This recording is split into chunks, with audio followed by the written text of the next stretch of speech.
bali magandang umaga po.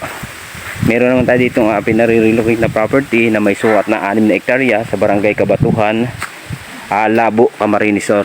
So ang buhat po sa may Barangay Road. So naglakad po tayo ng nasa 5 minutes. 5 minutes na lakad po tayo galing sa Barangay Road, pero wala naman po magiging problema kasi ito pong daan na ito dati, ito po ay dating karsada na, so legal logging po dati nung sinauna pa pong nakakarsada ito. So pwede naman daw po itong buhayin at kamag-anak pa rin po nila yung madadaanan ng pagpasok dito sa ating property. So yung property po natin ay napakaganda po.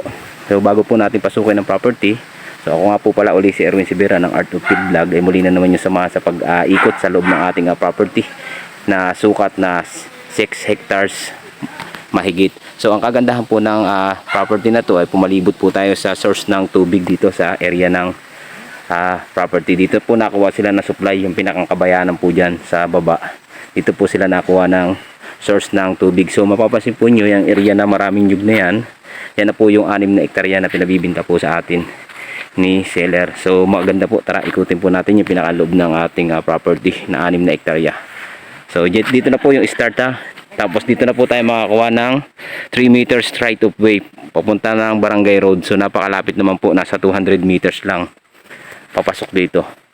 Yan. So mapapansin ko po doon sa loob ng property ay meron tayo mga hardwood na mga batino at malatubig sa puno po ng mga mabababa pa na kalakasang mamunga ng niyog. So tara po sa loob ng property. Yan. So dito na tayo sa may area na to. Ito na yung sapa na kinukuhaan ng source ng tubig. Yan po yung sapa. So papasilip ko po sa inyo mamaya yan. Dala na ito kaya. Ito may boundary tubigan na to. Yan, may tubigan po na yan, rice field na yan. So pasok na yan dito na sa ating property na pinabibinta po yung tubigan na yan. Magkagandahan po yung tubigan na yan, pwede na natin gagamitin. So napakaganda pa naman po at napakaraming nilalamang produkto ng niyog dyan sa area na yan. Yan. At yung turo na po nung pamangkin ng may-ari. Siya po yung mismo kasama natin dito sa property sa pagpasok po dito. Ano po yung atin loob na yan. Yan na po yung pinakang property. So ang kagandahan po nito ay palibot tayo ng source ng tubig na ito po yung sapa. Yan. Hindi yan. Yan po. Source ng tubig natin. Ito na po yung pinakang property na 6 hectares. So napapansin po nyo, napakaraming nilalaman na produkto ng niyog dito. So nasa 800 kapuno po ng niyog na kalakasan pamamunga. Yan. So ito na po yung pinakang reality ng kanyang property. So ang property naman po niya ay flat na area po Tapos napakarami po na nilalamang produkto ng niyog.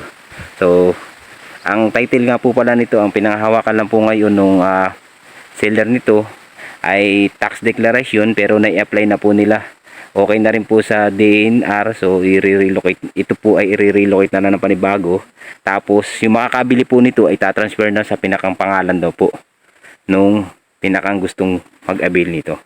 Yan, kung inyo mapapansin po, talagang napakaganda po ng reality ng pagkalupa niya. So punong-puno po ng produkto na niyog hanggang dun po sa kabila na yan. Yan po yung pinakang property na 6 na hektarya. At ang kagandahan po, meron ditong rice field na 7 pitak. So 7 pitak po na rice field. So siya po ay hindi sahod ulan kasi meron po siyang source of water. Sa boundaryhan naman po dito ay meron pong sapa dyan. Paikot po tayo hanggang dun sa taas ng property. Ay punong-puno po dyan ng yung sapa na maliit, yung mga bukal-bukal po. Yan po yung pinakang boundaryhan dyan. Puno po dyan sa may area na yan. Yan po yung pinakang boundaryhan dyan. Tapos dito po sa area na to, yung pinakang loob na. So meron pang mga mini forest, yung po mga parang gubat-gubat niya sa area na yun na hindi pa po pinagagalaw yung mga kahoy-kahoy gawa na. Dito po nakuha ng source ng tubig yung barangay. So ito po ay nagkakahalaga lang po ng 1.7 M yung 6 na hektarya. So nakanet na po sila sa presyo po na binigay sa atin ni seller na 1.7 M. So panalong-panalo po, gawa ng ito po ay sa harvest ng niyog po ay nakaka isang tinulada kalahati po ang hina-harvest daw po nila dito na produkto ng niyog. Kung mapapansin naman po nyo, talagang kagandahan pa at kalakasan pa mamunga. Yan. Tara po, pasukin na natin to. So ito naman po ay wala na magiging problema kasi mas maganda daw po yung na-apply na ito para kung sa i-avail po ninyo ay ready to transfer na po ang title. So bayad na rin po ito sa buwis. Nag-aamilyar na rin po sila dito. Kaya wala po magiging problema na ito kasi binubuwisan na po ang property na pinagbibinta na to. So na ito po yung mga fruit bearing, mga mangga. Ayan, no. Dami laglag. Nimot po sila ng bunga ng mangga. Yan, dito po tayo sa pinakang gitna. Then tinuturo po ni Kuya yung pamangkin po ni seller. Ito po yun. Kuya, saan dun yung pinaka-boundary, Kuya? Basta diretso kayo, bye-bye ilog pa ganun yan. Sa ilog po. Tapos sa taas. Yan pong gubat-gubat na yan. Ayun naman, ang kabila naman yan, mayroon ng may-ari kaya hindi kayo lalampas din doon. Ang pagitan nyo dyan, kawayan. Yung yung Kuya pinakang title nito, ano yung pinaka-status ng title niya? Ay, tax declaration at saka ano naman yan, yung tax declaration niya ay nakadeclare talaga na sa yung nagbubuwis may-ari. Ayun po, yun ang kagandahan po nito. Medyo mura ang ano niyan ay Ito po ito pong property na ito ay binubuwisan na po ito kaya hindi na tayo mamumroblema. So dito po dati sila nagbahay yung nagtatanim po ng palay. So pupuntahan po natin diyan yung area na marami pong nilalamang produkto ng niyog. So diyan po sa area ng kabila na yan, mapapansin po niyo yan. Yan pa po yung area na marami pong nilalamang produkto ng niyog.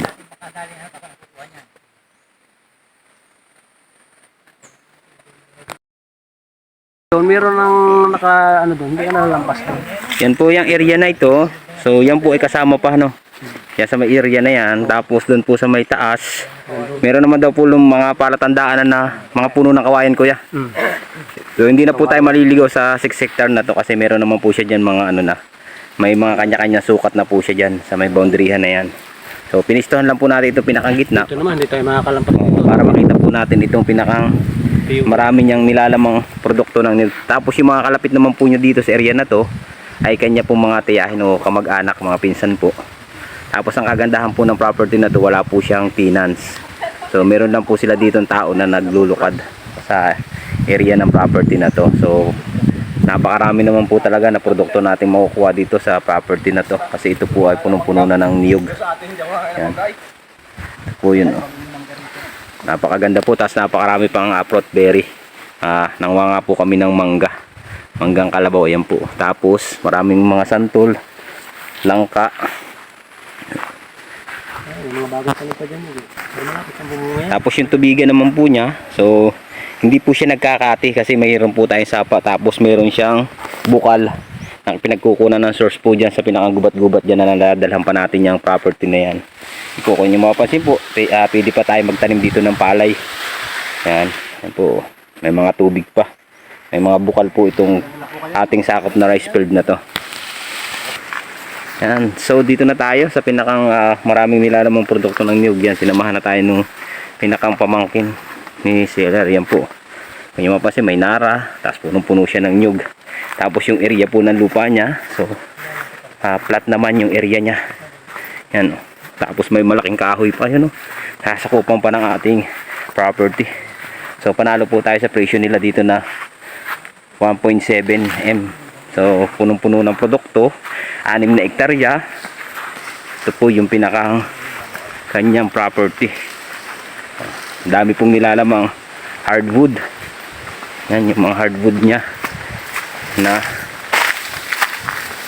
kahoy. Yan po. So mayroong mga fruit bearing langka.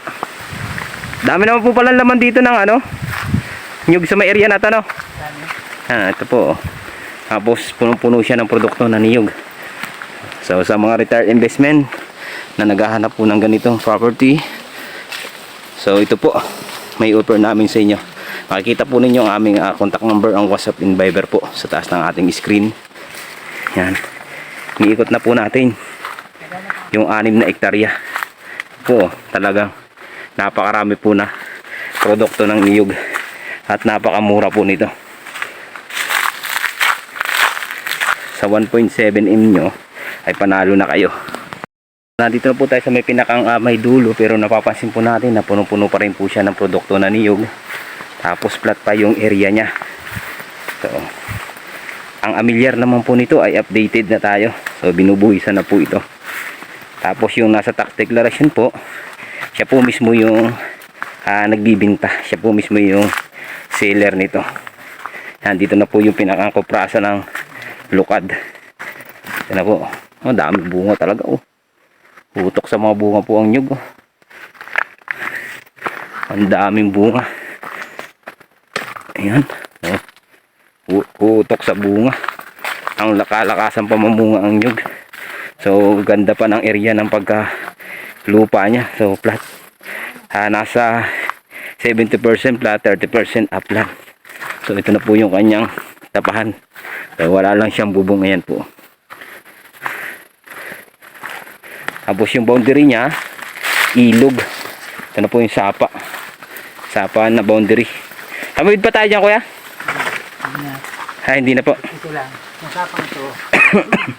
Oo. Yan, ito po yung pinaka-boundary niya. Dito na daw po yun natin. Itong property na to. Yan. Tapos ito po yung pinakasapa niya, linaw. Ang source ng tubig. Kaya hindi po tayo problema sa tubig dito. Sa cellphone signal naman po, meron din. Ay, walang problema rin. May source of electricity naman po, mayroon din tayo dyan. Napakalinaw po ng tubig. Kaya yan po yung sapa. Yan po yan sa ating na property. Yan, so bali nagtawid po kami. So sapa nga po, yan po yung sapa. Tapos ito na po yung pinakang property pa atin na yan po. Yan. Ito marami pong produkto. May santol na yan. Napakarami po na produkto ng niyog at napakadami po na hardwood. So sa description na lang po natin ilalagay yung pinakang kanyang details po, ano, kung may hindi man tayo nabanggit. So napabanggit ko lang ay mga fruit berry, mga hardwood, mga bilang po ng nyug. Tapos ito na po yung pinakang nasakupan niya. So ilalagay na lang po natin sa description po sa baba po ng ating video. So yan po yung medyo masukal na yan. Yan po yung ating nasasakupan ng 6 na hektarya. So wala na, dito na po tayo sa mga kaboundarihan. Ito naman po malinis na to, boundary na to. Kasi yan po yung sa atin. Yung marami po na nilalaman na yan. So inikot ko na po yung 6 na hektarya para maituro po sa inyo yung pinakang boundary. At mapakita ko po yung pinakang reality po ng pagkalupa niya. Yan. Magkarating pa rin po tayo dito ng rice field sa karating natin. Alin po? Ito. Yan po. Yung aming taga-kupras. Ito na po yung property sa area na yan. Yan, napakaganda po ng property na yan. So nandito na po tayo sa boundaryhan. So ito po, mapapansin natin itong area na to. Ito na po yung kaboundary natin. Tapos ito na po yung nadadalhan ng ating property. So dito po nanggagaling yung ating source ng tubig. Yan po sa baba, yan po. Yan po yung source ng tubig natin. So may malaking hose po. Yan. Kaya ang kagandahan po ng property natin, meron tayong running water na mga mini falls po. Yan. Kagandahan po ng ating property na to, pinakikita ko na po sa inyo, ito po yung nadasakupan ng ating 6 na hektarya. Nagkakahalaga ng 1.7 M. Yan po. Sabi po, yan, mayroon po tayong mga source of water. Ito na po yung ating property. Yan po yung mga fruit bearing saging. Then ito na po yung may mga batino. Yan. Ito na po yung ating property. Hanggang dun po sa may malaking kahoy dun sa taas na yun. Yan po yung ating nasasakupan ng 6 na hektarya. Napakaganda po nito sa mga retirement. Yung mga nagpabalak po mag-invest ng lupa. Ito pong property na to ay panalong-panalo po kayo kasi ito po ay 6 na hektarya. So nagkakahalaga lang siya ng 1.7 M. Meron na tayong right of way papasok. So kagandahan po nito ay ready to transfer na po ang ating title. Kasi ito po ay tax declaration. Naka-apply na po to. Tapos nagbabayad na rin po tayo sa buwis. Kaya napakaganda po ng property na pinabibinta po sa atin. At napakarami pong nilalamang produkto ng niyog. Nasa 800 kapuno po siya.